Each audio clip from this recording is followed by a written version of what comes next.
अस्सलामुअलैकुम। आज का मेरा लेक्चर चैप्टर नंबर 12 में इलेक्ट्रोस्टैटिक्स जो आप पढ़ रहे थे उसका लेक्चर नंबर 2 है। लेक्चर 1 में आप लोग को डिलीवर कर चुका हूँ। उम्मीद करता हूँ तमाम लोगों को तमाम बातें उसमें क्लियर होंगी। लेक्चर नंबर 2 की आज मैं आपसे बात करूँगा। चैप्टर आपका हाफ कंप्लीट हो गया था, हाफ आज हम कंप्लीट करेंगे एप्टीट्यूड का। अब जो टॉपिक मेरे पास है वो टॉपिक मेरे पास है पोटेंशियल डिफरेंस का। तमाम लोगों ने लाजमी सुना होगा पोटेंशियल डिफरेंस का। पोटेंशियल डिफरेंस की बेसिक सी डेफिनेशन मैं आपको दिखाऊँ। डेफिनेशन आपके सामने, जल्दी से इसको पढ़िएगा।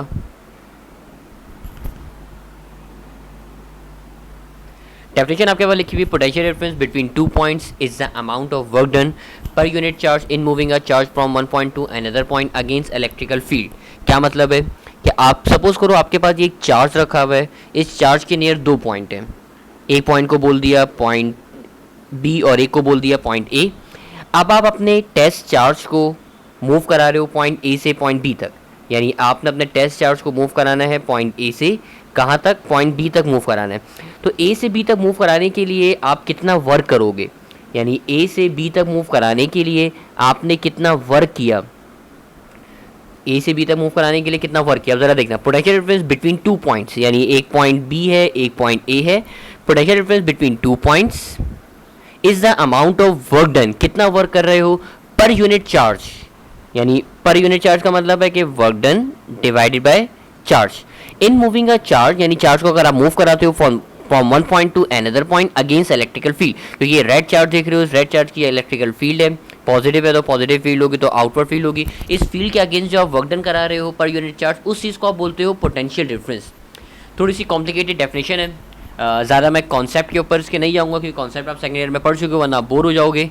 मैं जल्दी से इसके फॉर्मूले वगैरह बताऊँ ताकि आप लोगों को मेरी बातें क्लियर होते रहें। आप लोगों ने सबसे पहला फॉर्मूला देखा पोटेंशियल डिफरेंस का। पोटेंशियल डिफरेंस का फॉर्मूला लिखा हुआ है, potential difference is equal to work upon charge. और सेकंड फॉर्मूला आप लोगों ने पढ़ा होगा, पोटेंशियल डिफरेंस का delta V is equal to K Q divided by K Q multiply by one upon R B minus one upon R A. ये formula आपने drive किया था, तकरीबन एक पेज की डेरिवेशन है, काफ़ी मुश्किल डेरिवेशन है, मुश्किल तरीन बल्कि हमारे कोर्स की डेरिवेशन है। मेडिकल वालों को मुश्किल लगती है क्योंकि इसमें डेरिवेटिव इंटीग्रेशन आपने इस्तेमाल करी थी। फॉर्मूला आमतौर पे ये इस्तेमाल करने को नहीं आता, लेकिन आपको मैंने पढ़ा दिया है, याद ज़रूर रखिएगा इसको। पोटेंशियल डिफरेंस का अगर मैं आपसे यूनिट की बात करूं तो इसका यूनिट सिंपल है, वोल्ट। आप तमाम लोगों ने इसका यूनिट पढ़ा होगा। अच्छा, वोल्ट बराबर किसके होता है, तो देखो वर्क नज़र आ रहा है, वर्क का यूनिट होता है जूल। नीचे नज़र आ रहा है मुझे चार्ज, और चार्ज का यूनिट होता है मेरे पास क्या, कूलम। तो ये बन गया मेरे पास कौन, जूल पर कूलम। और आप लोगों ने पढ़ा हुआ है सर जूल पर कूलम बराबर है किसके, वोल्ट के। यानी मैं इसको ब्रैकेट में लिख के भी दिखा देता हूँ, सर वोल्ट बराबर होता है किसके, जूल पर कूलम के। तो ये अब आप लोग बात याद रखना, यानी जूल पर कूलम बराबर है वोल्ट के। इसकी यूनिट के बाद एक छोटी सी बात मुझे बतानी थी, ज़रा ये देखिएगा। बात लिखी हुई आपके इक्वी पोटेंशियल सरफेस, यानी इक्वी पोटेंशियल सरफेस क्या होती है। तो इक्वी पोटेंशियल, इक्वी का मतलब होता है, अगर इक्वी का लफ्ज़ देखोगे तो इक्वी के लफ्ज़ का मतलब है सेम, यानी सेम पोटेंशियल। अब मैं आसान करके अगर आपसे बात करूं, इक्वी का मतलब मैंने आपको बताया सर, इक्वी का मतलब है आपके पास सेम। अच्छा जी, इक्वी पोटेंशियल सरफेस वो सरफेस है जहाँ पे जो पोटेंशियल डिफरेंस है वो कांस्टेंट हो या फिर सेम हो। इससे रिलेटेड चलो एक मैं एग्जांपल आपसे शेयर करता हूँ। सपोज करो आपके पास ये एक सरफेस है, इसके ऊपर मैंने एक बॉल को प्लेस किया। अब ये जो बॉल है ना, ये डाउनवर्ड मूव करते हुए आएगी। डाउनवर्ड क्यों मूव करेगी, क्योंकि देखो एक तरफ जो हाइट है वो ज़्यादा है, एक तरफ हाइट कम है। अगर आप कंपेयर करो तो एक तरफ हाइट ज़्यादा है, यानी एक तरफ पोटेंशियल ज़्यादा है और एक तरफ पोटेंशियल कम है। अगर पोटेंशियल डिफरेंस होगा तो आपकी चीज़ फ्लो करेगी। देखो ना, एक तरफ पोटेंशियल ज़्यादा, एक तरफ पोटेंशियल कम। लेकिन अगर इस कॉपी को मैं इस तरीके से स्ट्रेट रखूँ, ये कॉपी मेरे पास, मैंने इस कॉपी को स्ट्रेट रखा, सही है, इसके ऊपर मैंने एक बॉल को प्लेस कर दिया। अब देखो मैंने बॉल को प्लेस किया, क्या ये बॉल खुद ब खुद राइट पे मूव करेगी? आप बोलेंगे सर नहीं करेगी, क्यों? क्योंकि ये इंक्लाइन नहीं हुई भी। एक और रीज़न इसका, आप देखो दोनों पॉइंट्स पे जो पोटेंशियल है वो पोटेंशियल कैसा है, सेम है। मतलब फर्स्ट पॉइंट पे सेकंड पॉइंट पे पोटेंशियल सेम है, तो ऐसी सरफेस जो है वो कहलाती है आपके पास क्या, इक्वी पोटेंशियल। यानी अगर दोनों पॉइंट्स पे, ये दोनों पॉइंट पे अगर पोटेंशियल सेम है तो ये कहलाएगा इक्वी पोटेंशियल। और जबकि इस वाले पॉइंट में पोटेंशियल डिफरेंस है, एक तरफ पॉइंट ज़्यादा ऊपर है, एक तरफ पॉइंट ज़्यादा नीचे, एक तरफ पे पोटेंशियल है, तो ये पॉइंट कहला रहा है आपके पास पोटेंशियल डिफरेंस का, क्योंकि पोटेंशियल के दरमियान जो है डिफरेंस है, एक ज़्यादा है एक कम है। जबकि राइट वाले केस में क्या है कि पोटेंशियल सेम है तो उसको आपने बोल दिया इक्वी पोटेंशियल। तो यही बात यहाँ पे लिखी हुई है कि सर इक्वी पोटेंशियल सरफेस वो सरफेस होती है जिसपे पोटेंशियल जो है या तो कांस्टेंट हो या फिर सेम हो। जैसे मैंने मिसाल दी ना अभी आपको, वो चलो मैं एग्जाम्पल यहाँ पे बना के भी दिखा देता हूँ ताकि आपके पास स्लाइड से मौजूद रहेगी। जब आप लोग स्टडी करोगे तो आपको स्लाइड से याद आ जाएगी मेरी बात कि सर वो दो जो पॉइंट्स हैं ना उन दोनों पॉइंट्स पर पोटेंशियल जो है आपके पास क्या होगा, सेम होगा। मैंने बना के दिखा दिया, यानी दोनों पॉइंट्स की जो हाइट है वो सेम है, यानी ये इक्वी पोटेंशियल है, दोनों पॉइंट में पोटेंशियल सेम है। तो ये छोटी सी मैंने पोटेंशियल डिफरेंस की आपसे बात करी। पोटेंशियल डिफरेंस के बाद अगली चीज़ आ जाती है मेरे पास क्या, एब्सोल्यूट पोटेंशियल। अब एब्सोल्यूट पोटेंशियल क्या होता है, तो एब्सोल्यूट का मतलब होता है स्पेसिफिक पॉइंट, यानी किसी स्पेसिफिक पॉइंट पे अगर आप पोटेंशियल डिफरेंस मालूम करो तो वो कहलाता है उसका एब्सोल्यूट पोटेंशियल। जैसे अभी याद है ना हमने एग्जाम्पल पढ़ी थी, चार्ज था पॉइंट ए और एक था पॉइंट बी, आपने इन दोनों के दरमियान का डिफरेंस लिया था, इसको आपने बोल दिया था पोटेंशियल डिफरेंस। अब मुझे स्पेसिफिक पॉइंट पे चाहिए, स्पेसिफिक पॉइंट का मतलब मुझे स्पेसिफिक पॉइंट बी के ऊपर पोटेंशियल चाहिए। तो जो दूसरा पॉइंट है ना, ये दूसरा पॉइंट आप कंसीडर नहीं करोगे, बल्कि इस पॉइंट को आप कंसीडर करोगे कहाँ पे, इन्फिनिटी पे। यानी एक पॉइंट आपका अल्टीमेटली क्या हो जाएगा, इन्फिनिटी हो जाएगा। यानी अब आप दो पॉइंट कंसीडर नहीं करोगे, आप पॉइंट एक ही कंसीडर कर रहे हो, लेकिन जो दूसरा पॉइंट है वो दूसरा पॉइंट इन्फिनिटी पे, और इन्फिनिटी कोई पॉइंट एक्सिस्ट करता ही नहीं है, ये बात आप लोगों को पता है। तो यही बात तो एब्सोल्यूट पोटेंशियल की डेफिनेशन में लिखी हुई है। अगर आप डेफिनेशन देखो, डेफिनेशन में क्या लिखा है, डेफिनेशन पढ़ते हैं जरा, ये देखो, एब्सोल्यूट पोटेंशियल और potential at any point P, यानी किसी भी पॉइंट P पे is the amount of work done per unit charge in moving a charge from, अब देखो वो पॉइंट B से पॉइंट A नहीं बल्कि वो अब इन्फिनिटी बोल रहा है, यानी इन्फिनिटी से पॉइंट P पे अगेंस्ट द इलेक्ट्रिकल फील्ड। अब आप सोचोगे सर इसका फॉर्मूला क्या है, तो फॉर्मूला मैं आपको ड्राइव करके दिखाता हूँ। देखो अभी अभी आपने पोटेंशियल डिफरेंस का फॉर्मूला पढ़ा था, पोटेंशियल डिफरेंस का आप लोगों ने फॉर्मूला पढ़ा था, delta V is equal to K Q bracket 1/RB minus 1/RA। अब देखो हमारे पास बी और पॉइंट ए और बी पॉइंट तो है नहीं, तो मैंने बोला भाई हमारे पास ए और बी पॉइंट नहीं बल्कि एक पॉइंट हो गया मेरे पास आर पी, और एक पॉइंट तो मेरा इन्फिनिटी के ऊपर है। ऐसी है ना भाई, आपसे बोला स्पेसिफिक पर्टिकुलर पॉइंट पे जिसको आपने एब्सोल्यूट का नाम दिया, यानी एक को बोल दिया पॉइंट पी और एक को बोल दिया इन्फिनिटी। अब आप और से देखो, ये आपको नजर आ रहा है 1/इन्फिनिटी। अगर आप मैथ्स के स्टूडेंट हो तो शायद आपको बात याद हो, 1/इन्फिनिटी बराबर होता है मेरे पास किसके, जीरो के। तो ये बन जाएगा के Q 1/RP minus zero. Zero को अगर आप माइनस करोगे तो ये बन जाएगा मेरे पास के क्यू, और ब्रैकेट में हो जाएगा 1/RP। आरपी को मैं स्पेसिफिक करके नीचे लिख दूंगा तो बन जाएगा delta V is equal to K Q/RP, और इसको जनरल फॉर्मूले की सूरत में लिखोगे तो फॉर्मूला बन जाएगा delta V is equal to K Q/R। तो ये पोटेंशियल डिफरेंस का फॉर्मूला है स्पेसिफिक पॉइंट के, और इस पोटेंशियल डिफरेंस के फॉर्मूले को बोलते हो आप एब्सोल्यूट पोटेंशियल, यानी स्पेसिफिक पॉइंट पे जो पोटेंशियल आपको चाहिए तो वो कहलाता है आपके पास एब्सोल्यूट पोटेंशियल या फिर सिंपल पोटेंशियल। और इसका फॉर्मूला मैंने लिखा हुआ आपके पास क्या, delta V is equal to K Q/R। आपको ये डेरिवेशन याद करने की ज़रूरत नहीं आपको, क्योंकि पेपर में लिखनी नहीं है, ड्राइव नहीं करनी, ये सिर्फ समझाने के लिए मैंने आपको बताई। अगर आपको ये बात समझ में आ गई तो बहुत अच्छी बात, नहीं आए तो कोई बात नहीं, क्योंकि इतनी इस्तेमाल नहीं होगी आपके। अगर हेल्प करेगा तो सिर्फ ये फॉर्मूला आपकी हेल्प करेगा। एब्सोल्यूट पोटेंशियल को देखने के बाद तो एक सवाल मैंने आपसे शेयर किया, सवाल जल्दी से तमाम लोग देखिएगा। सवाल याद है ना, सॉल्व करने का तरीका बताया था। सवाल जैसे ही देखो वीडियो को पॉज कर दो, और वीडियो को पॉज करने के बाद तो सवाल को सॉल्व करो, फिर आंसर से मैच कर लो। सवाल आप तमाम लोगों ने देखा। सवाल में आपसे बोला गया है इलेक्ट्रॉन ऑफ चार्ज ई, यानी कि इलेक्ट्रॉन है जिसका चार्ज ई है, passes through a potential difference V, its energy in joules will be dash. अब काफ़ी इंटरेस्टिंग सवाल को किस तरीके से सॉल्व किया जाए। देखो पोटेंशियल डिफरेंस की बात करें ना, आपको पोटेंशियल डिफरेंस का फॉर्मूला जहन में आएगा। पोटेंशियल डिफरेंस का फॉर्मूला मेरे जहन में आया, वर्क पर यूनिट चार्ज। सही, अब चलो वैल्यूज़ को पुट करके देखते हैं क्या हमारा फॉर्मूला में मिलता है नहीं मिलता। मैंने चार्ज को पोटेंशियल डिफरेंस के पास भेज दिया तो वर्क का फॉर्मूला बन गया मेरे पास क्या, चार्ज और पोटेंशियल डिफरेंस। अब देखो इसका फॉर्मूला क्या बनेगा। आप देखो चार्ज नज़र आ रहा है तो आप बोलेंगे सर चार्ज की जगह पे हम रख सकते हैं ई को, तो चार्ज की जगह पे आ गया ई। पोटेंशियल डिफरेंस आपको दे रहा है कितना, तो आप बोलेंगे सर पोटेंशियल डिफरेंस वी दे रहा है तो ये बन गया वी। और याद है ना वर्क है, और वर्क बराबर होता है किसके, एनर्जी के। तो एनर्जी मेरे पास बन गया, एनर्जी का फॉर्मूला क्या बन गया, charge multiply by potential difference, यानी charge is equal to E V. यानी करेक्ट जवाब हो गया इसका आपके पास क्या, ऑप्शन नंबर बी। इस एमसीक्यू को देखने के बाद आगे बढ़ते हैं। एक और सवाल आप तमाम लोग की स्क्रीन के ऊपर मौजूद है। सवाल देखते हैं जरा, सवाल है क्या। सवाल में आपसे बोला गया था work done in moving a positive charge on an equi potential difference is dash. Equi potential surface is dash. अब देखो वर्क डन आपसे मांग रहा है, पोटेंशियल डिफरेंस की बात कर रहा है, फिर मैंने पोटेंशियल डिफरेंस का फॉर्मूला लिखा। पोटेंशियल डिफरेंस का फॉर्मूला होता है मेरे पास क्या, वर्क अपॉन चार्ज। चार्ज को मैंने वहाँ भेज दिया, तो ये बन जाएगा Q delta V is equal to W, यानी वर्क का फॉर्मूला बन जाएगा मेरे पास क्या, वर्क का फॉर्मूला बन गया चार्ज और पोटेंशियल डिफरेंस। अब देखो सवाल में उसने आपसे बोला, उसने क्या बोला आपसे, उसने आपसे बोला इक्वी पोटेंशियल, उसने सवाल में आपसे क्या बोला, इक्वी पोटेंशियल। याद है ना, अभी अभी आपको मतलब बताया था इक्वी पोटेंशियल का। इक्वी पोटेंशियल का मतलब होता है कि जो पोटेंशियल है वो दोनों पॉइंट्स पे कैसा है, सेम है। चलो मैं डायग्राम से भी अपनी बात समझाऊं, डायग्राम से मेरी बात और अच्छी आपको समझ में आ जाएगी, जो अभी भी मैंने आपको बात बताई थी। सर याद है ना, ये दो पॉइंट्स हैं, इन दोनों पॉइंट्स का जो पोटेंशियल है वो पोटेंशियल अगर सेम हो, यानी अगर दोनों पॉइंट्स की हाइट सेम हो, पोटेंशियल सेम हो, तो वो कहलाती है मेरे पास इक्वी पोटेंशियल। मुझे बताओ इसका पोटेंशियल डिफरेंस कितना है, इसमें कोई डिफरेंस है। अब डिफरेंस, चलो मैं एक और मिसाल से बात समझाऊँ आपको। सपोज करो ये दो शख्स खड़े हुए थे, पहले वाले के पास 30 रुपये, दूसरे वाले के पास भी 30 रुपये। मुझे बताइए दोनों में फ़र्क कितना है। आप बोलेंगे सर कैसी बातें कर रहे हैं, पहले वाले के पास भी 30 रुपये, दूसरे वाले के पास भी 30 रुपये, दोनों का जो डिफरेंस है वो डिफरेंस तो ज़ीरो हुआ।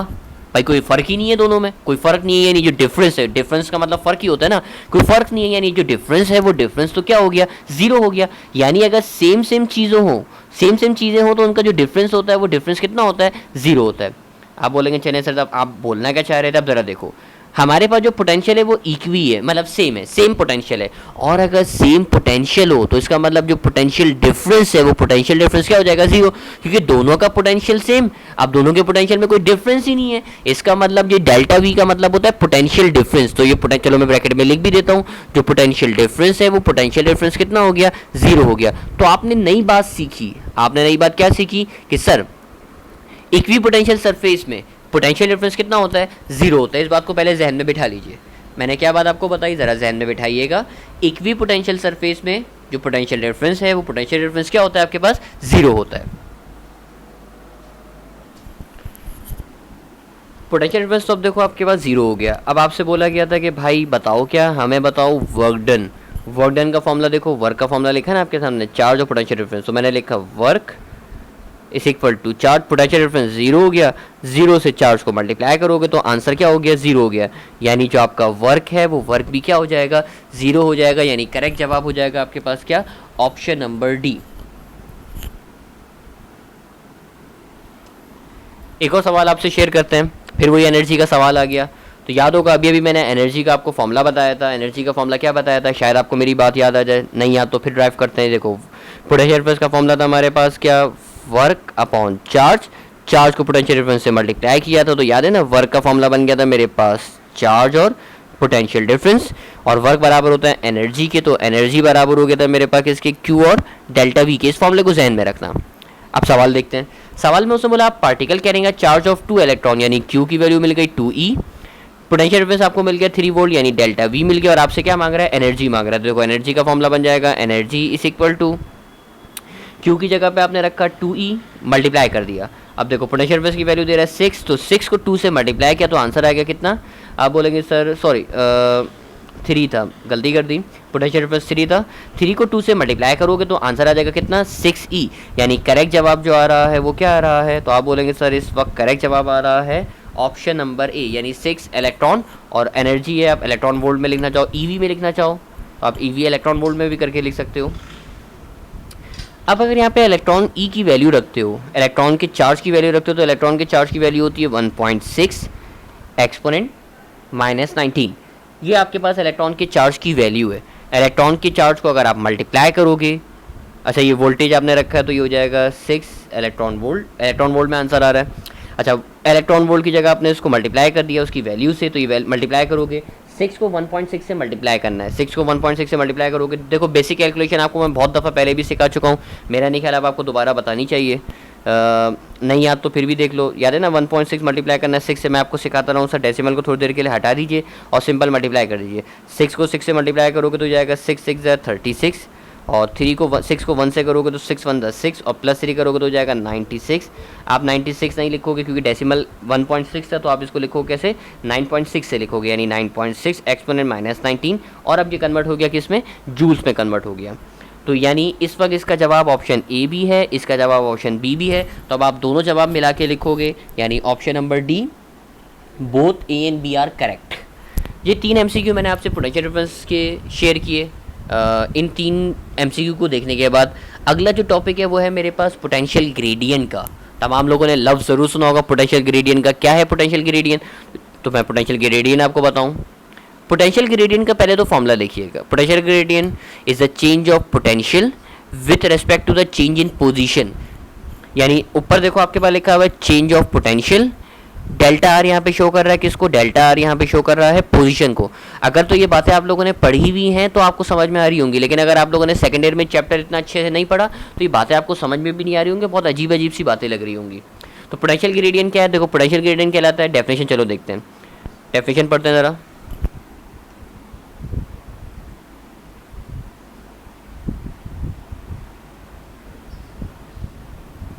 ओके ज़रा देखिएगा, पोटेंशियल ग्रेडियंट यानी पोटेंशियल ग्रेडियंट ये लिखा हुआ is the change in potential, ये लिखा हुआ change in potential with respect to the change in position. तो चेंज इन पोजीशन में कौन लिखा हुआ है? डेल्टा आर लिखा हुआ है। ये रहा इसका formula, potential gradient is a change in potential with respect to the change in position. फिर इसका एक फॉर्मूला भी आपने ड्राइव किया है। ये फॉर्मूला आपने क्योंकि डेरिवेशन के जरिए आया है, मैं डेरिवेशन आपको नहीं करा रहा, मैं डायरेक्ट बता रहा हूँ। आपने जो फाइनल फॉर्मूला निकाला है वो ये निकाला है, potential gradient is the negative of electric field intensity. ये लिखा हुआ ना आपके सामने, potential gradient is the negative of electric field intensity. इसको स्टेटमेंट की सूरत में लिख दिया मैंने, potential gradient is negative of electric field intensity. अच्छा, इन दोनों को फॉर्मूलों को अगर आप कंपेयर करो तो एक नया फॉर्मूला बनाते हैं। चलो एक तरफ आ जाएगा, एक तरफ हम लिख देते हैं कि इसको ई को लिख देते हैं और एक तरफ लिख देते हैं डेल्टा वी अपॉन आर को। याद है ना आप लोगों ने फॉर्मूला पढ़ा हुआ है, पोटेंशियल डिफरेंस को लिख दिया वी से, नीचे आर डिस्टेंस है तो इसको मैंने लिख दिया किससे? डी से। ये फॉर्मूला तमाम लोगों ने पढ़ा है ना, E is equal to V upon D. ये फॉर्मूला वहीं से ड्राइव हुआ है, लेकिन ये फॉर्मूला क्योंकि मैं पहले ही आपको पढ़ा चुका हूँ लेक्चर नंबर 1 में, मैं दोबारा आपको नहीं बताता, मैं आगे बढ़ूंगा यहाँ से। पोटेंशियल ग्रेडियंट की भी बात कर ली आपसे, पोटेंशियल ग्रेडियंट के दोनों फॉर्मूले भी आपको बता दिए, दोनों फॉर्मूले याद रखिएगा। पोटेंशियल ग्रेडियंट का पहला formula delta we upon delta और दूसरा फॉर्मूला है इज इक्वल टू माइनस ई यानी negative of electric field intensity. अब जो टॉपिक है मेरे पास बड़ा इंटरेस्टिंग टॉपिक, वो टॉपिक स्टार्ट करते हैं। टॉपिक है क्या?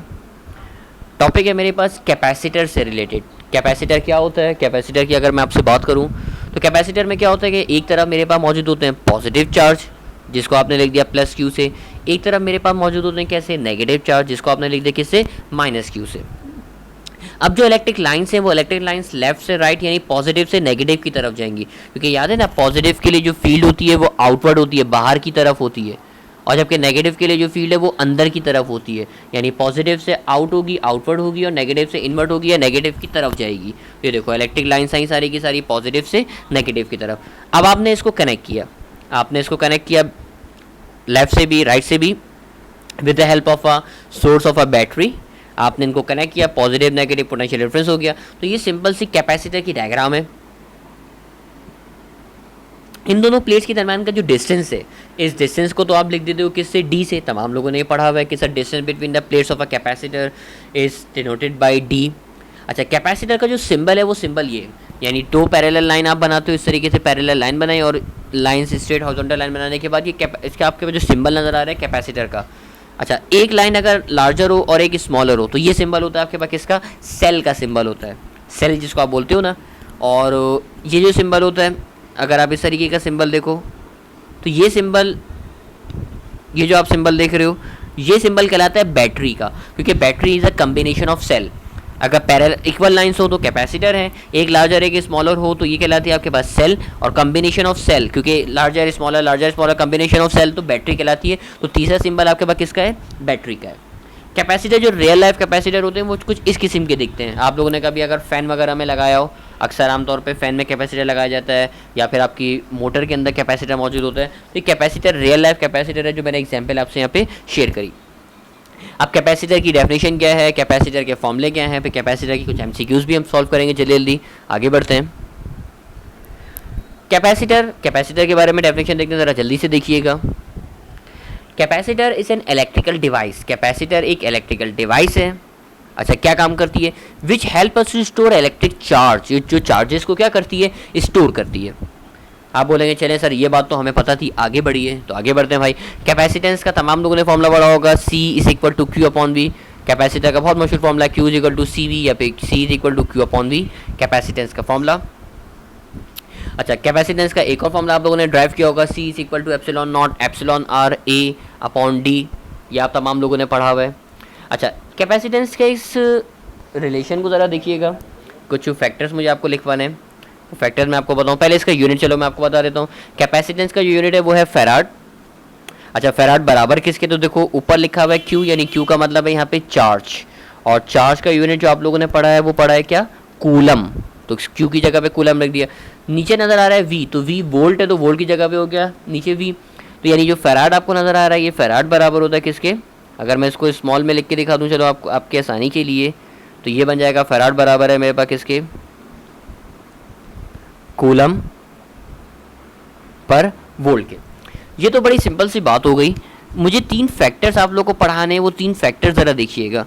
फैक्टर्स कौन कौन से, देखो कैपेसिटेंस और एरिया आपको न्यूमरेटर में नज़र आ रहे हैं, यानी पहला फैक्टर ये है कि सर कैपेसिटेंस और एरिया का आपस में जो रिलेशन है वो रिलेशन कैसा है, डायरेक्ट रिलेशन, यानी कैपेसिटेंस और एरिया का आपस में जो रिलेशन है वो है डायरेक्ट रिलेशन, यानी एरिया बढ़ाओगे प्लेट का तो क्या बढ़ेगी, कैपेसिटेंस बढ़ेगी। जबकि सेकंड देखो कैपेसिटेंस और डिस्टेंस का जो आपस में रिलेशन है वो इन्वर्स है, यानी अगर आप प्लेट्स के दरमियान का डिस्टेंस कम करोगे तो अल्टीमेटली जो कैपेसिटेंस है वो कैपेसिटेंस क्या होगी, इंक्रीज होगी। और थर्ड जो रिलेशन है, अगर आप डाइलेक्ट्रिक मीडियम इस्तेमाल करोगे तो आपकी कैपेसिटेंस अल्टीमेटली क्या होगी, इंक्रीज होगी। ये डाइलेक्ट्रिक मीडियम को शो कर रहा है, relative permittivity of dielectric medium.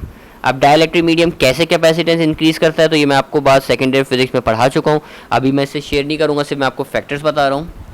अच्छा, एक लास्ट जो चीज़ है कि डेफिनेशन वो है कैपेसिटेंस की। कैपेसिटेंस की डेफिनेशन देखिएगा, कैपेसिटेंस क्या है, तो ये कैपेसिटेंस और capacity of a capacitor is the ability to store electric charge, मतलब कितने इलेक्ट्रिक चार्जेस को स्टोर कर सकती है, इस चीज़ को आप बोलते हो कैपेसिटेंस। और ये जो 2 फॉर्मूले नज़र आ रहे हैं ना, ये कैपेसिटेंस के ही फॉर्मूले हैं। ये जो आप फॉर्मूले देख रहे हो, ये जो आप सी देख रहे हो, ना फॉर्मूले नज़र आ रहे हैं, दोनों फॉर्मूले आपके पास किसके हैं, कैपेसिटेंस के। कैपेसिटेंस के फॉर्मूले हो गए, कैपेसिटेंस के आपको फैक्टर बता दिए, मेरे ख्याल में आपको फैक्टर भी याद ही होंगे, सारी बातें आप लोगों को पता होंगी, कोई नई बात इसमें खास है नहीं। चलो अब मैं आपसे बात करता हूँ सीरीज़ कनेक्शन की। तमाम लोगों ने पढ़ा होगा सीरीज़ कनेक्शन के बारे में। 3 कैपेसिटर्स को आपने ज्वाइन किया, तीनों को ज्वाइन किया सीरीज़ में।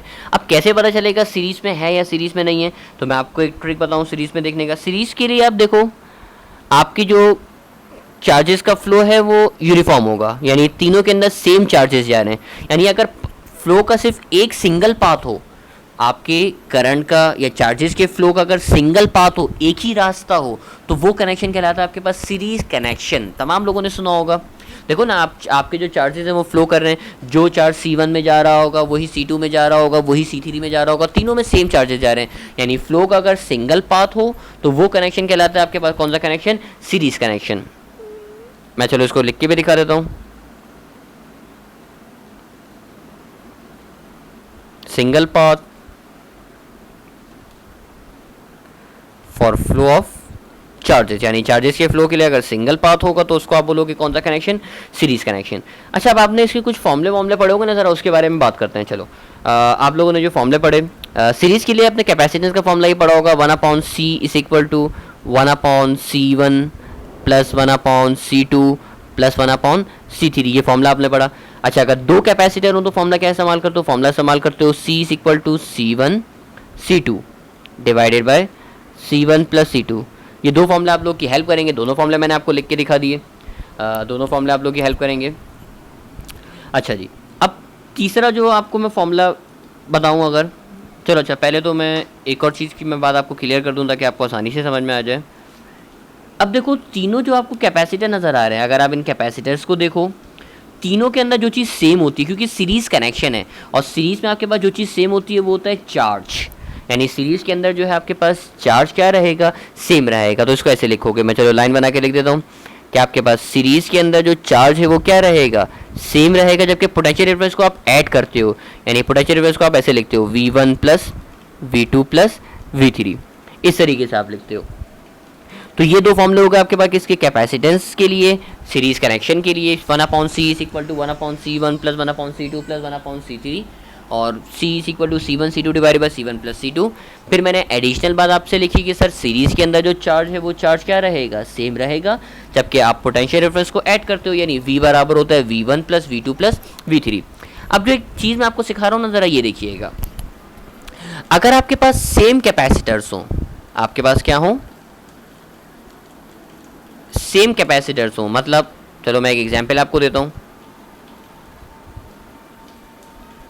मैंने 5 कैपेसिटर लगाया, 5 के 5 सेम है, और 5 के बाद जो है लगे हुए हैं 10 फेराड के लगे हुए हैं। 5 कैपेसिटर 5 के 5 लगे हुए हैं किसके, 10 फेराड के। तो इसके लिए एक फॉर्मूला है, वो फॉर्मूला क्या है, फॉर्मूला मैं आपको डायरेक्ट बताता हूँ। फॉर्मूला है मेरे पास C is equal to C dash upon N। ये फॉर्मूला आप इस्तेमाल कर सकते हो अगर कैपेसिटर सेम हो।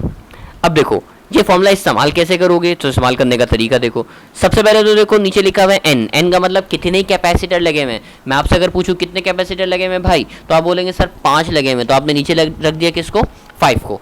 अच्छा एक की कैपेसिटेंस कितनी है, तो आप बोलेंगे सर इसमें से हर एक की जो कैपेसिटेंस है वो कितनी है, 10 है, तो ऊपर आपने रख दिया किसको, 10 को। अब देखो कैंसिल करो, 5 1 द 5, 5 2 द 10, जो कैपेसिटेंस आ गई वो कितनी आ गई, 2 फेराड आ गई। यानी इसका जो आंसर हो गया वो क्या हो गया, 2 फेराड। तो ये फॉर्मूला आपकी हेल्प करेगा, यानी आप डायरेक्ट फॉर्मूला लगाओ C is equal to C dash upon N। अब आपको ये फॉर्मूला लगाने की जरूरत नहीं, आप फॉर्मूला पहले लगाते 1 upon C is equal to 1 upon C1 plus 1 upon C2, फिर इसको 5 तक करते, C3 करते करते 5 तक करते, सॉल्व करते, वो लेंथी होता। आसान तरीका क्या है, फॉर्मूला इस्तेमाल कर सकते हो, C is equal to C dash upon N। Formula मैं आपके लिए लिख देता हूँ ताकि आप लोगों को याद रहे। ये रहा। अगर आपसे बोला जाए कैसे कैपेसिटर, सेम कैपेसिटर, तो सेम कैपेसिटर का फॉर्मूला आ गया मेरे पास क्या, सेम कैपेसिटर का फॉर्मूला है C is equal to C dash upon N। ये तीसरा फॉर्मूला आ गया मेरे पास। अच्छा सीरीज कनेक्शन के बाद अब मैं आपके पास आ गया किस पे, पैरेलल कनेक्शन पे। अब आप देखो पैरेलल कनेक्शन की अगर डेफिनेशन बनाओगे तो बनेगी different path for the flow of charges.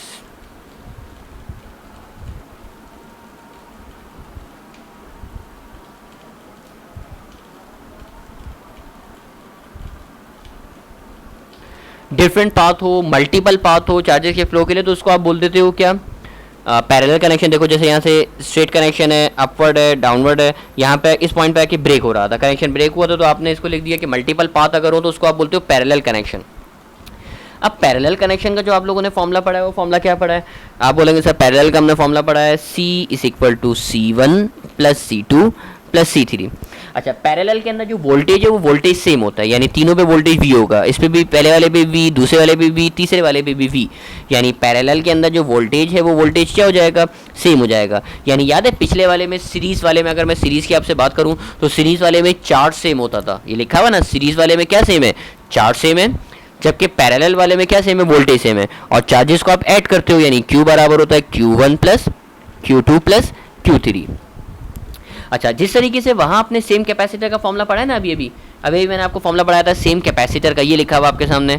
इसी तरीके से इस वाले का भी सेम कैपेसिटर का फॉर्मूला है मेरे पास, मैं लिख के दिखाता हूँ आपको, ये देखो इसमें भी सेम कैपेसिटर का फॉर्मूला है, सेम कैपेसिटर का फॉर्मूला है C is equal to N C dash. यानी इस बार n डिवाइड नहीं हो रहा बल्कि क्या हो रहा है, मल्टीप्लाई हो रहा है। चलो एक एग्जाम्पल मैं आपसे पूछता हूँ, ज़बानी एग्जाम्पल पूछता हूँ, मुझे ज़बानी सॉल्व करके आप बताना। 10 कैपेसिटर्स को आपने पैरेलल कनेक्ट किया है, हर एक की जो कैपेसिटेंस है वो है 2 माइक्रोफैराड। यानी 10 कैपेसिटर्स को पैरेलल में कनेक्ट किया और हर एक की जो कैपेसिटेंस है वो 2 माइक्रोफैराड है। आप बोलेंगे सर कितने कैपेसिटर लगा है, 10, हर एक की 2 माइक्रोफैराड है। सर ये तो सेम कैपेसिटर वाला फॉर्मूला है, सेम कैपेसिटर का फॉर्मूला होता है हमारे पास C is equal to N C dash. n का मतलब है कितने लगे हुए, तो आप बोलेंगे सर ये लगे हुए तो लिखा हुआ तो है आपके पास 10 लगे हुए, तो n की जगह पे आ गया 10। हर एक की कैपेसिटेंस कितनी है, तो हर एक की कैपेसिटेंस है 2, तो 10 को 2 से मल्टीप्लाई करोगे आंसर हो जाएगा कितना, 20 माइक्रोफैराड। तो डायरेक्ट इस तरीके से सॉल्व कर सकते हो। मैं सवाल चेंज करूँ, मैं बोलूँ 10 नहीं 20 लगे हुए, तो आप बोलेंगे अरे सर मसला ही कोई नहीं, 20 को 2 से मल्टीप्लाई करेंगे आंसर आ जाएगा कितना, 40 आ जाएगा। तो ये एक छोटी सी टेक्निक है जो मैंने आप लोगों से शेयर करी सीरीज ऑफ पैरेलल कनेक्शन की। अब कुछ हम यहाँ पे देखेंगे MCQs, न्यूमेरिकल टाइप के MCQs, ताकि आप लोगों को आइडिया हो कैपेसिटर के MCQs किस तरीके से आते हैं। पहला MCQ आप तमाम लोगों के सामने MCQ ज़रा देखिएगा ताकि मैं आपको MCQ बताऊँ किस तरीके से आप करोगे।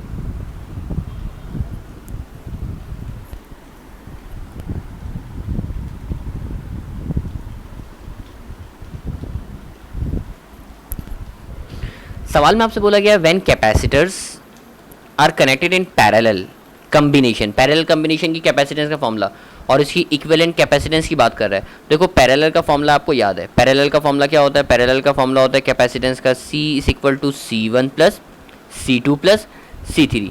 मुझे बताओ इसमें आप क्या कर रहे हो? इसमें क्या आपने मल्टीप्लाई किया है, प्रोडक्ट किया है? आप बोलेंगे सर प्रोडक्ट तो नहीं किया, क्योंकि यहाँ पे प्लस किया हुआ है, सम किया हुआ है, तो ऑप्शन बी नहीं हो सकता, ऑप्शन सी नहीं हो सकता, क्योंकि इसमें प्रोडक्ट की बात कर रहा है और आपने प्रोडक्ट मल्टीप्लाई थोड़ी किया, आपने तो प्लस किया। अब या तो ऑप्शन ए होगा या फिर ऑप्शन नंबर डी होगा। आपने हर एक को इंडिविजुअली ऐड किया है या उसके रेसिप्रोकल को ऐड किया है? क्या आपने 1/C1 1/C2 किया है? बोलेंगे सर रेसिप्रोकल को थोड़ी ऐड किया है, हमने तो उसके सिर्फ किसको ऐड किया है? इंडिविजुअल को ऐड किया है, यानी उसके रेसिप्रोकल को थोड़ी ऐड किया। हमें तो क्योंकि पैरेलल की बात करी थी और पैरेलल में तो सिंपली ऐड होता है, क्योंकि आपने रेसिप्रोकल की बात नहीं करी। यानी इस एमसीक्यू का जो करेक्ट जवाब होगा वो करेक्ट जवाब क्या हो जाएगा? Option number A. इस एमसीक्यू के बाद अगला एमसीक्यू आप तमाम लोग की स्क्रीन के ऊपर एमसीक्यू देखते हैं।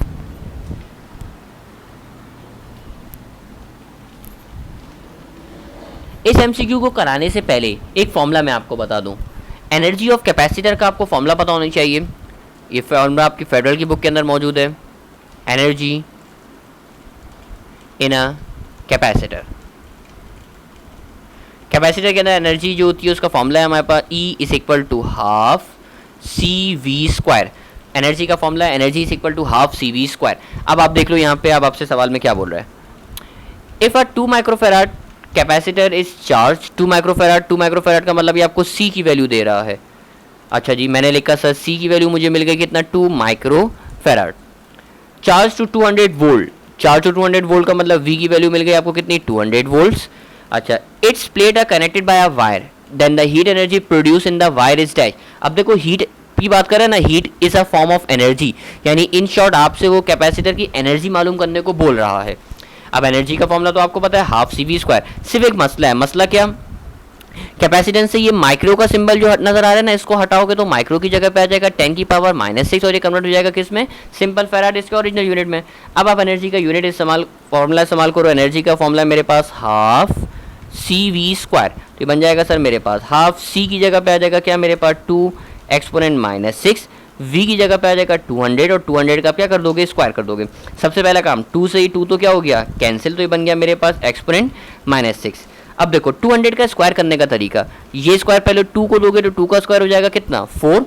अब 0 2 नजर आ रहे हैं, क्योंकि स्क्वायर है, स्क्वायर का मतलब होता है डबल, तो 0 की तादाद को डबल कर दो, यानी 0 2 हैं तो इनको क्या कर दो? 4 कर दो, तो बन गया 4 0 0 0 0 एक्सपोनेंट -6।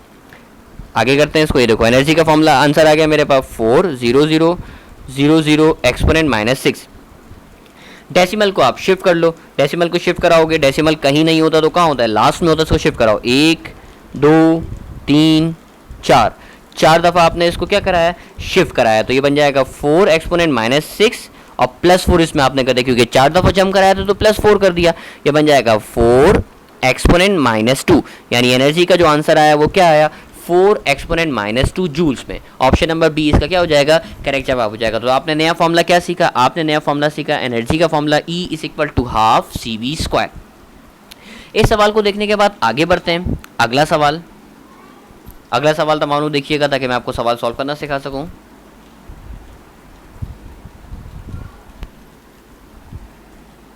पहले आप लोग खुद सॉल्व करने की कोशिश कीजिए, वीडियो को पॉज करके। अगर नहीं सॉल्व हो तो फिर आप लोग इसका सॉल्यूशन देखिएगा।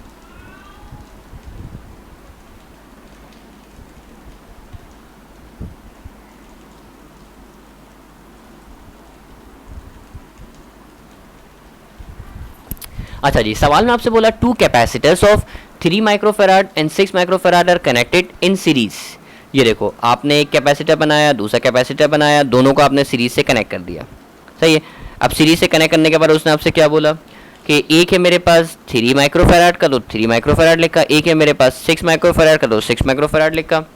अच्छा जी, टोटल पोटेंशियल डिफरेंस आपके पास 120 वोल्ट्स, तो यहाँ पे आपने लिख दिया कितना? 120 वोल्ट्स। अच्छा, आपसे बोला है पोटेंशियल डिफरेंस मुझे बताओ किस वाले पे? 3 माइक्रोफेराड वाले पे, 3 माइक्रोफेराड वाले पे बोल रहा है। तो मैंने बोला सर इसको हमने बोल दिया C1, दूसरे वाले को हमने बोल दिया सर, चलो इसको अलग अलग कर देते हैं। एक का नाम मैंने रखा सर, एक है मेरे पास यहाँ पे C2 हो गया था, एक हो गया था मेरे पास कौन? C1। तो पहले वाले का वोल्टेज मांग रहा है, पहले वाले का वोल्टेज मांग रहा है, मतलब उसने बोला ना 3 माइक्रोफेराड पे वोल्टेज बता दो, यानी पहले वाले के वोल्टेज का मतलब आपसे क्या मांग रहा है? V1 मांग रहा है। अगर मैं इस सवाल की बात करूँ ना, ये एक पूरे एक पेज का न्यूमेरिकल है आपके लिए। अगर आप सेकेंड ईयर फिजिक्स पढ़े होते ना, मैं आपको पूरे एक पेज का न्यूमेरिकल कराता, लेकिन मैं आपको न्यूमेरिकल नहीं कराऊंगा, मैं एक शॉर्ट ट्रिक से आपको इस सवाल को करवाता हूँ। ये शॉर्ट ट्रिक मेरी अपनी बनाई हुई, आपसे शेयर करते हैं, हो सकता है कि आपको मेरी बात आसान लगे। आप एक काम करना, सबसे पहले कैपेसिटर का रेशियो ले लेना, C1/C2 कैपेसिटेंस का रेशियो ले लो। कैपेसिटेंस का रेशियो लो, क्या हो जाएगा? आप बोलेंगे सर C1 की वैल्यू है 3, C2 की वैल्यू है 6, दोनों को डिवाइड करो, 3 1 3, 3 2 6, आंसर कितना आ गया? 1/2। ये आंसर आ गया मेरे पास किसका? C1/C2 का। आप बोलेंगे सर फायदा क्या हुआ? मैं अब फायदा बताता हूँ। इसके बाद अब आप रेशियो लिखना किसका? V1/V2 का।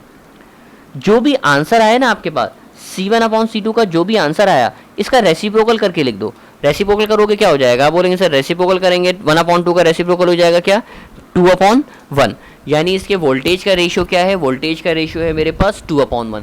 यानी आपने इस सवाल को, एक पेज के न्यूमेरिकल को आप सिंप्लीफाई कर रहे थे, सिंप्लीफाई करके आपने क्या काम किया? सिंप्लीफाई करके आपने ये काम किया कि सर पहले कैपेसिटेंस का रेशियो निकाला C1/C2, कैपेसिटेंस के रेशियो के बाद आपने वोल्टेज का रेशियो निकालने के लिए उसी का क्या कर दिया? रेसिप्रोकल कर दिया।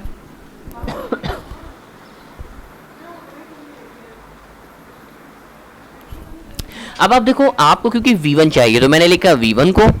अब देखो V1 का जो रेशियो आ रहा है, V1 का रेशियो कितना आ रहा है? आप बोलेंगे सर V1 का रेशियो आ रहा है 2, तो आपने 2 लिखा, डिवाइडेड बाय टोटल रेशियो कितना है? टोटल रेशियो का मतलब है भाई, एक नंबर 2 लिखा हुआ है, एक नंबर 1 लिखा हुआ है, दोनों को प्लस कर दीजिए, तो ये हो जाएगा 2 + 1। तो आप बोलेंगे सर 2 + 1 हो गया, तो 2 + 1 की जगह पे आप एक काम कीजिए ना, 2 + 1 की जगह पे आप क्या लिख दीजिए? 3 लिख दीजिए। चलो मैं अगले स्टेप में 2 + 1 लिख दूंगा 3। और टोटल वोल्टेज कितना है? तो आप बोलेंगे सर टोटल वोल्टेज है मेरे पास कितना? 120 वोल्ट। तो टोटल वोल्टेज हो गया मेरे पास 120। अब इसको सॉल्व कर लीजिए, देखो ऊपर हो जाएगा 2, नीचे हो जाएगा 3, 120, 3 1 3, 3 4 12, तो बन गया मेरे पास 2 × 40, 40 को 2 से मल्टीप्लाई करोगे तो आंसर आ जाएगा कितना वोल्ट? 80 वोल्ट। हो सकता है कि आप में से बहुत सारे लोग को सवाल मुश्किल लग रहा हो, तो एक दफ़ा मैं दोबारा सॉल्यूशन आपको बताता हूँ, एक दफ़ा दोबारा ज़रा देखिएगा। ये बहुत आसान सी एक शॉर्ट ट्रिक है जो आपकी हेल्प करेगी बहुत। आपने क्या काम किया? आपने सबसे पहले कैपेसिटेंस का रेशियो निकाला, कैपेसिटेंस के रेशियो के बाद आपने वोल्टेज का रेशियो निकाला। अब आपको देखो V1 चाहिए, तो V1 के लिए क्या करोगे? V1 के लिए करोगे सबसे पहले V1 का रेशियो देखो, V1 का रेशियो कितना लिखा हुआ है? नंबर V1 के साथ 2 लिखा हुआ है, तो आपने 2 लिखा, डिवाइड में सम करना है, 2 और +1 दोनों को सम कर दीजिए, यानी दोनों जो वोल्ट रेशियो है ना, दोनों को प्लस कर दो, मल्टीप्लाई कर दो टोटल से, तो ये हो जाएगा 2/3 मल्टीप्लाई बाय 120, 3 1 3, 3 4 12, तो बन जाएगा मेरे पास क्या? 2 × 40, 2 को 40 से मल्टीप्लाई करोगे तो आंसर आ जाएगा कितना वोल्ट? 80 वोल्ट। अब आपसे चाहे V2 बोल देते, आप V2 भी निकाल लेते। मेरे ख्याल में आप V2 भी आप निकाल सकते हो। अब आप जीनियस हो गए, आप कोई टेक्निक आ गई तो आप V2 भी आराम से निकाल सकते हो। इस सवाल को देखने के बाद आगे बढ़ते हैं। अगला सवाल, जल्दी से तमाम लोग इस सवाल को देखिएगा और मुझे इसका जवाब बता सकते हैं आप लोग, जवाब क्या हो सकता है इसका।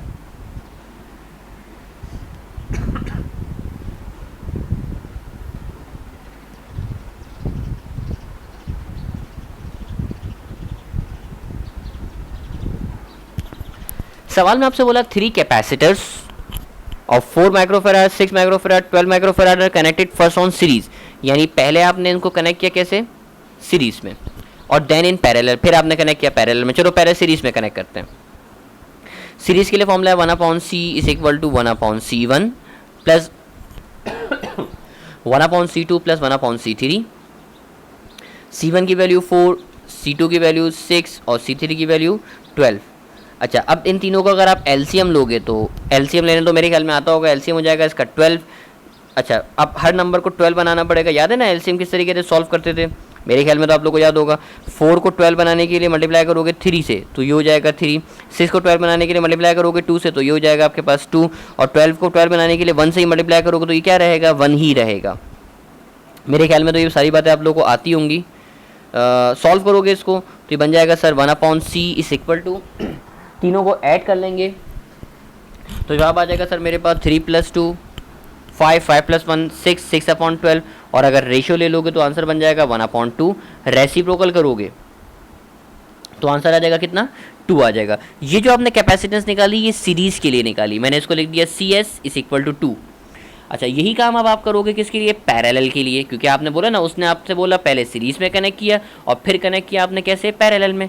पैरेलल का फॉर्मूला होता है C = C1 + C2 + C3। अब तीनों को आप पैरेलल में कनेक्ट कर दो तो ये हो जाएगा 4, 6 और 12। तो इन सबको ऐड करोगे तो हो जाएगा कितना 22। अब ये पैरेलल के तो मैंने इसको लिख दिया CP यानी पैरेलल में।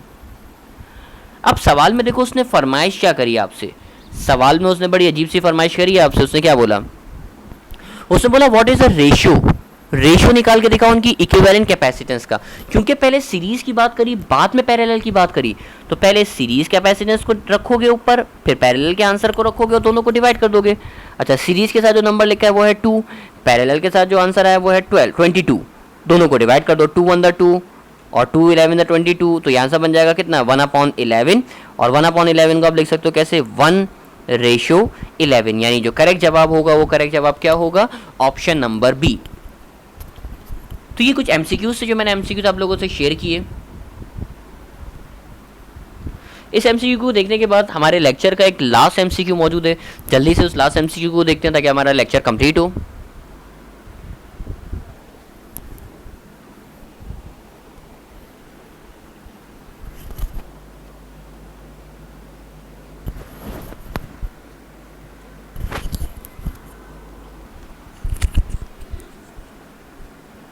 सवाल में आपसे बोला गया 3 capacitors each of 1 microfarad are connected in parallel, यानी 3 कैपेसिटर हैं, तीनों को आपने पैरेलल में कनेक्ट किया। ये देखिए पहला कैपेसिटर, दूसरा कैपेसिटर और ये रहा मेरे पास कौन सा कैपेसिटर, तीसरा कैपेसिटर। तीनों कैपेसिटर को कनेक्ट किया पैरेलल में। टू दिस कॉम्बिनेशन, इस कॉम्बिनेशन के साथ आपने चौथा कैपेसिटर, फोर्थ कैपेसिटर 1 माइक्रोफैराड का उसको कनेक्ट कर दिया, कैसे, सीरीज में कनेक्ट कर दिया। ये ग्रीन वाला आप देख रहे होगे, ये मैंने सीरीज में कनेक्ट कर दिया। अब आपसे बोल रहा है इसकी नेट कैपेसिटेंस कितनी होगी, इक्विवेलेंट कैपेसिटेंस बता दीजिए।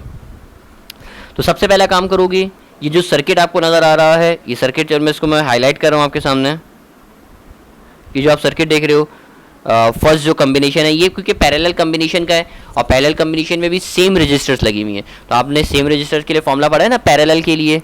पैरेलल के लिए फॉर्मूला क्या होता है, अगर मैं पैरेलल के लिए इसको सॉल्व करूँ तो पैरेलल के लिए फॉर्मूला होता है मेरे पास sir C is equal to NC dash. लगे हुए कितने, आप बोलेंगे सर लगे हुए हैं 3, तो ये हो जाएगा सर मेरे पास 3। हर एक की कैपेसिटेंस कितनी है, हर एक की कैपेसिटेंस है 1, तो 3 को 1 से मल्टीप्लाई करोगे तो आंसर आ जाएगा मेरे पास कितना, आप बोलेंगे सर आंसर आना चाहिए आपके पास 3, यानी पैरेलल में इन तीनों को ऐड करने के बाद जो जवाब आया वो कितना आया, 3 आया। थोड़ा सा इरेज करके मैं ऊपर लिख दूँ, पैरेलल के जो फॉर्मूला था मेरे पास वो था C is equal to NC dash, multiply कर आंसर आ गया मेरे पास कितना 3 आ गया। अब इस डायग्राम को आप दोबारा बना सकते हो, यानी आपने इस पूरे सर्किट को रिमूव किया, एक कैपेसिटर आ गया, वो दूसरा वाला पहले से लगा हुआ था, और इन दोनों को आपने कैसे कनेक्ट कर दिया, सीरीज में कनेक्ट कर दिया। यानी ये वाला तो पहले से था 1 माइक्रोफैराड का, और जबकि ये तीसरा वाला आपने निकाला था पैरेलल वाला कितने का, 3 माइक्रोफैराड का। अब इन दोनों को आप कैसे कनेक्ट कर दो, इन दोनों को आप कनेक्ट कर दोगे किसमें, सीरीज में। तो देखो सीरीज का फॉर्मूला आपने पढ़ा है ना, सीरीज का फॉर्मूला मैंने आपको पढ़ाया है अभी C is equal to C1 C2 divided by C1 plus C2। ऊपर इन दोनों को मल्टीप्लाई कर दीजिए, मल्टीप्लाई करोगे क्या हो जाएगा, आप बोलेंगे सर हो जाएगा 3 मल्टीप्लाई बाय 1 डिवाइड में हो जाएगा 3 प्लस 1, तो मल्टीप्लाई करोगे ऊपर हो जाएगा 3 नीचे हो जाएगा 4, यानी करेक्ट जवाब हो जाएगा कितना 3/4 माइक्रोफैराड। सवाल बड़ा सिंपल सा था। अच्छा, ये सवाल उन लोगों को समझ में आया होगा जिन लोगों ने सेकेंड ईयर फिजिक्स में चीज़ें करना सीखी होंगी।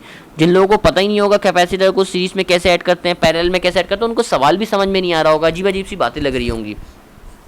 तो आप लोग को अगर ये बातें समझ में आ गई तो बहुत अच्छी बात, नहीं आई तो इसका मतलब आप लोगों ने सेकेंड ईयर अच्छी तरीके से नहीं पढ़ा। फिर मेरी तरफ से आप लोगों के लिए माजरत, कोशिश तो मैंने पूरी करी आप लोगों को समझा सकूँ। लेक्चर रिकॉर्ड करके मैंने अपलोड कर दिया ताकि आप लोगों का बेनिफिट हो सके। तमाम लोग प्रैक्टिस लाजमी कीजिएगा, कोई प्रॉब्लम हो तो आप लोग मुझसे पूछ सकते हो। तमाम लोग अपना ख्याल रखिएगा। अल्लाह हाफिज़।